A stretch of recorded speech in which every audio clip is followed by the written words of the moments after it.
જય હિન્દ મિત્રો, કેમ છો? આપ સૌ મજામાં હશો અને ફાઇનલ આન્સર કીની રાહ જોતા હશો એવી આશા છે. મને પર્સનલમાં ઘણા મેસેજ આવ્યા કે ગુજરાતીના જે પ્રશ્નો છે જોડણીના અને ભાષા શૈલીના એ રદ થશે કે નહીં થશે, અમારો વારો આવશે કે નહીં આવશે. અને ટેલિગ્રામમાં બી કેટલાક ગ્રુપોમાં અત્યારે આ જ ટોપિક ચાલતો હોય છે કે ગુજરાતીના પ્રશ્નો રદ થશે નહીં થશે. તો હું મારા મત પ્રમાણે આ વિડીયો લાવ્યો છું. એવું નહીં કે હું કહી દઉં એટલે રદ નહીં થાય કે રદ થશે નહીં થશે, એ બધું ભરતી બોર્ડ નિર્ણય લેશે. હું મારો મત આજે તમારા સમક્ષ લઈને આવ્યો છું કે રદ થઈ શકે નહીં થઈ શકે. 2022ની ભરતીમાં કેટલાક પ્રશ્નો રદ થયા હતા, કેટલાના 2 જવાબ આપ્યા હતા. એના પ્રમાણે એનાલિસિસ કરીને આપણે થોડું વિચારી શકીએ કે રદ થાય કે ના થાય. એ બધું એનાલિસિસ કરીને તમારા માટે જો વિડીયો લઈ આવ્યો છું. જેમને આ બહુ મોટો પ્રશ્ન છે, જે લોકો બોર્ડર ઉપર છે ને, જેના 100 માર્ક્સ છે, 105 છે, એ લોકો આ જ પૂછે છે કે ગુજરાતીના રદ થશે કે નહીં થશે. તો ચાલો આપણે આજે એના વિશે વાત કરી લઈએ. તો જુઓ મિત્રો, સૌ પ્રથમ આપણે આ જે લોકરક્ષક ભરતીની લેખિત પરીક્ષાની ફાઇનલ આન્સર કી આવી હતી 2022ની, એ તમારા સમક્ષ હું લઈ આવ્યો છું. તો એમાં જો લોકરક્ષક કેડરની તારીખ 10/4/2022ના રોજ લેવામાં આવેલ લેખિત પરીક્ષાની જવાબ ચાવી તારીખ 12/4/2022ના રોજ લોકરક્ષકની ભરતી બોર્ડની વેબસાઇટ ઉપર મૂકવામાં આવેલ છે અને 14/4/2022 સુધી જોઈ શકાશે. ઓનલાઈન નોંધાવવામાં મળેલ ઓનલાઈન ચકાસણી બાદ પ્રશ્ન નંબર 8 અને પ્રશ્ન નંબર 93 રદ કરવામાં આવે છે. એટલે જુઓ મિત્રો, આ ભરતીમાં 2 પ્રશ્ન રદ થયા છે. કેટલા? માત્ર 2.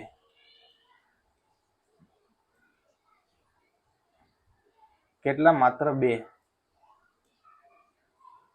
અને પ્રશ્ન નંબર 19 અને પ્રશ્ન નંબર 25 જવાબમાં ફેરફાર કરવામાં આવેલ છે. એટલે ગઈ ભરતીમાં 2 પ્રશ્ન રદ અને 2 પ્રશ્ન બદલવામાં આવ્યા હતા, ફેરફાર. હવે તમે વિચાર લો. અને ગઈ ભરતીમાં તો એક એવો પ્રશ્ન છે જે હમણાં તમને આગળ બતાવીશ કે જે બધાને ખબર છે કે એનો જવાબ પ્રકાશ વર્ષ જ આવે. ગ્રહોની ગતિમાં એ ગ્રહોની જે અંતર માપવાનો એકમ પૂછ્યો હતો, એમાં બી ભરતી બોર્ડે જવાબ ચેન્જ નતો કર્યો. કોર્ટ કેસ બી થયું તેમાં, પરંતુ એ નહીં કર્યો તો નહીં જ કર્યો. એમાં જવાબ કિલોમીટર અને છેલ્લે એક સી જવાબ દે, એટલે બી અને સી જવાબ આપી દેતા હતા.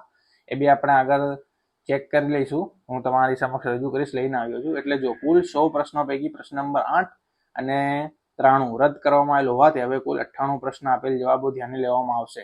એટલે કે હવે કુલ 98 પ્રશ્ન અને 100 ગુણ રહેશે. દરેક સાચો જવાબ માટે 1.2. એટલે ગયા વખતે તો હસમુખ પટેલ સાહેબ હતા ચેરમેન, એટલે એમને પ્રોરાટા સિસ્ટમ એડ કરી હતી. એટલે 1.2 સાચા ગુણ માટે હતા અને માઇનસ માટે બી કંઈક વધી ગયા હતા. પણ આ વખતે બધાને લગભગ કેન્સલ થશે તો બધાને માર્ક્સ મળશે. કેન્સલ થશે તો બધાને માર્ક્સ, કેમ કે પીએસઆઈમાં બી આવું જ કર્યું છે. એટલે જો 10 પ્રશ્ન રદ થાય તો બહુ મોટો ફેર પડે. હવે આપણે જોઈ લઈએ કે કયા કયા પ્રશ્ન રદ થયા હતા. તો સૌ પ્રથમ તો આ પ્રશ્ન છે કે ભારતની નદીઓ વિશે નીચેના વિધાનો ધ્યાને લો. તો આ પ્રશ્ન કેમ કેન્સલ થયો હતો એના વિશે આપણે વાત કરીશું અને એના ઉપરથી આપણે આ જે 10 પ્રશ્ન છે એનું તારણ કાઢીશું. આ પ્રશ્નમાં ભૂલ એ છે કે ઓપ્શન મેચ નથી.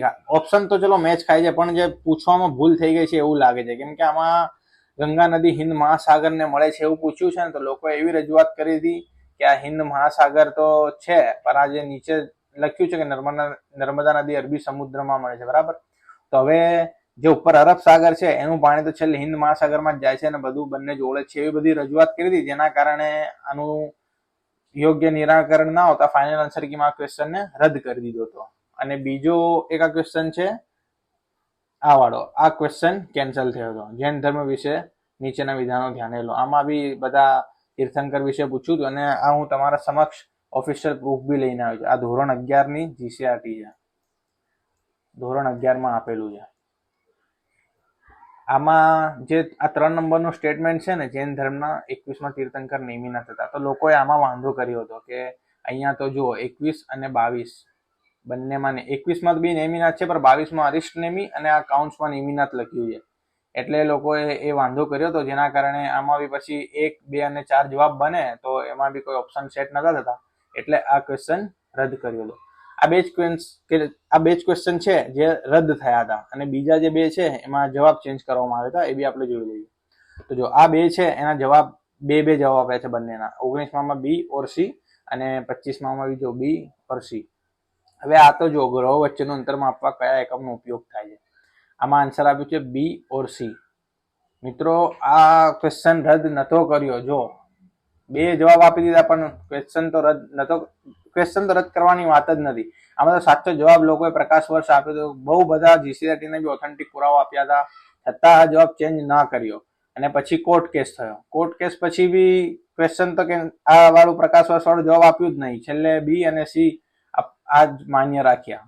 એટલે હવે તમે વિચારી લો, ભરતી બોર્ડ એમને એમ ક્વેશ્ચન રદ નથી કરતી. અને બીજો આ ક્વેશ્ચન છે, આમાં બી જીસીઆરટી નો પુરાવો આપ્યો, એટલે 2, 3 અને 2, 4 બંને જવાબ આપ્યા હતા કે પાછા ફરતા મોસમી પવનો કે છેલ્લે કેરળમાં બી થોડું વરસાદ આવે છે, એના કારણે આ 2 જવાબ સાચા આપ્યા હતા. તો હવે જોઈ લો મિત્રો, આ 2 ક્વેશ્ચન રદ અને આ 2 ક્વેશ્ચનના 2 જવાબ આપ્યા છે. હવે તમે વિચાર લો કે 10 પ્રશ્ન જો ભરતી બોર્ડ રદ કરતા હોય તો કેટલો મોટો ફેરફાર આવી શકે છે. હવે આપણે જોઈ લઈએ કે આ વખતે લોકો જે પૂછે છે કે આ રદ થશે કે નહીં. આ 5 પ્રશ્ન આ છે. આમાં એવું પૂછ્યું છે, આમાં છે ગદ્યાત ગ્રહણ જ, પણ આમાં આ લોકોએ ઓપ્શન જે છે એ જોડણી પ્રમાણે સેટ કર્યા છે. એટલે આ લોકો એવું કહે છે કે આ વ્યાકરણના પ્રશ્ન છે અને આ રદ થવા જોઈએ. અને બીજા 5 પ્રશ્ન છે આ વાળા, આ એવું કહે છે કે ભાષા શૈલીના પ્રશ્ન છે જે ગુજરાતી ગદ્યાત ગ્રહણમાં ના આવે.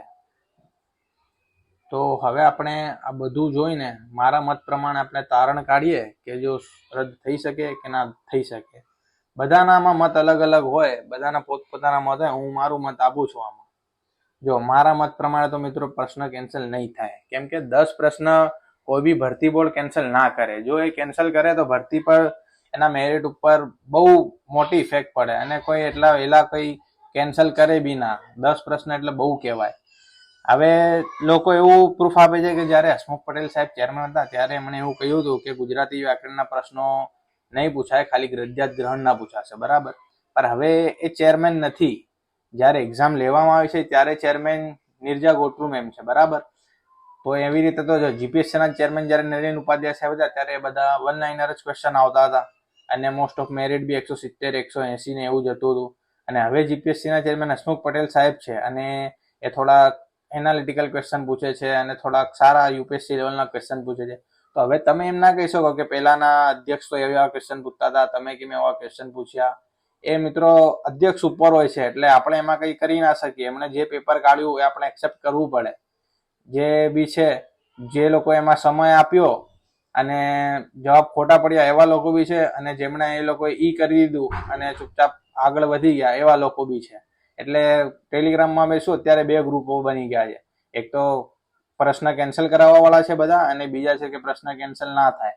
બધા મેલ કરે છે, ભરતી બોર્ડને ફોન કરે છે, વાતો કરે છે, આવું બધું છે. અને છેલ્લે પછી આ જે લોકો કહે છે કે પ્રશ્ન રદ થવા જોઈએ, એ લોકોમાં એવું કેવું છે કે જો ફાઇનલ આન્સર કી આવી જશે અને પછી કે પ્રશ્ન રદ નહીં થાય તો કે આપણે કોર્ટ કેસ કરીશું. મિત્રો જો કોર્ટ કેસ કરીશો તો તમારા સમય, નાણાં, બધું ટાઈમ બી જશે, તમારા નાણાં બી જશે, કંઈ નહીં થાય.